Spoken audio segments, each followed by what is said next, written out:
is it men or women who need mental health care more?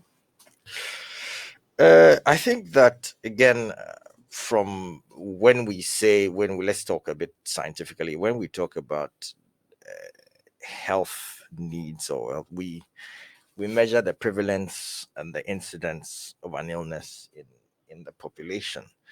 Incidentally, for certain conditions, and the mental health is not just one broad.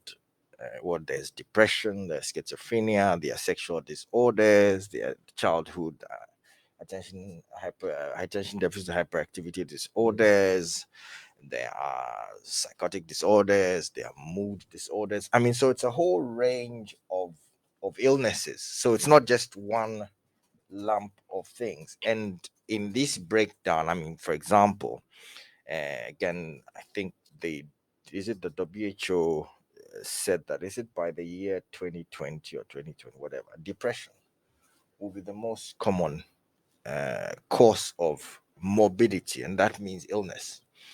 And of course, mortality means death. That's a different. But depression will be the highest cause of morbidity. Yeah, and it's been reflected very much in how people present at hospitals. And incidentally, for depression, women have a higher recorded incidence and prevalence than men from the literature. Yeah. So it varies slightly Depends on the depending on, yes, condition. depending on the Exactly. condition. Yes. Right. Yeah. I'm interested in this. Who tends to, who which gender is more prevalent in the population that seeks mental health care?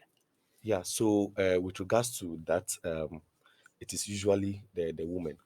And so if you look at the data and the statistics that we have at Accra Psychiatric Hospital and the other mental health institutions, we tend to see more women, because the women are more prone, okay, because of their biological nature, and the fact that they go through peaks and troughs of changes in their hormones, estrogen, and all of that.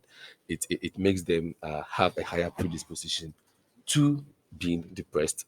And also, women, from the data, also shows that women are more likely to seek help.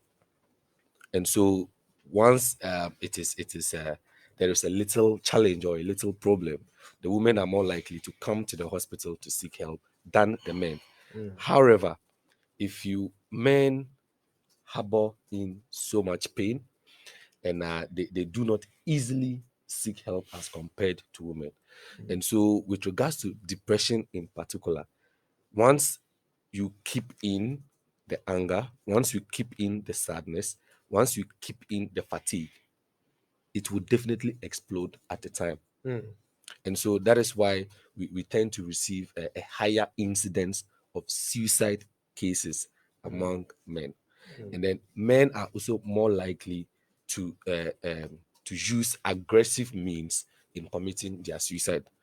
But when it comes to suicidal attempts, the person has attempted to commit the suicide but has failed. We tend to see that more in the women, because women, most of the time, they'll be afraid to use lethal means and they would want to try it, but then they do not have that vigor and verb to undertake it. But men are more likely to complete the act of suicide as compared to women. But women are more likely to attempt. And so, just like Dr. Fojo said, it actually depends on the particular disease that determines the prevalence of mental health illnesses. So if you take conditions like the substance use and addiction, all of that, we tend to see that more in men as compared to women.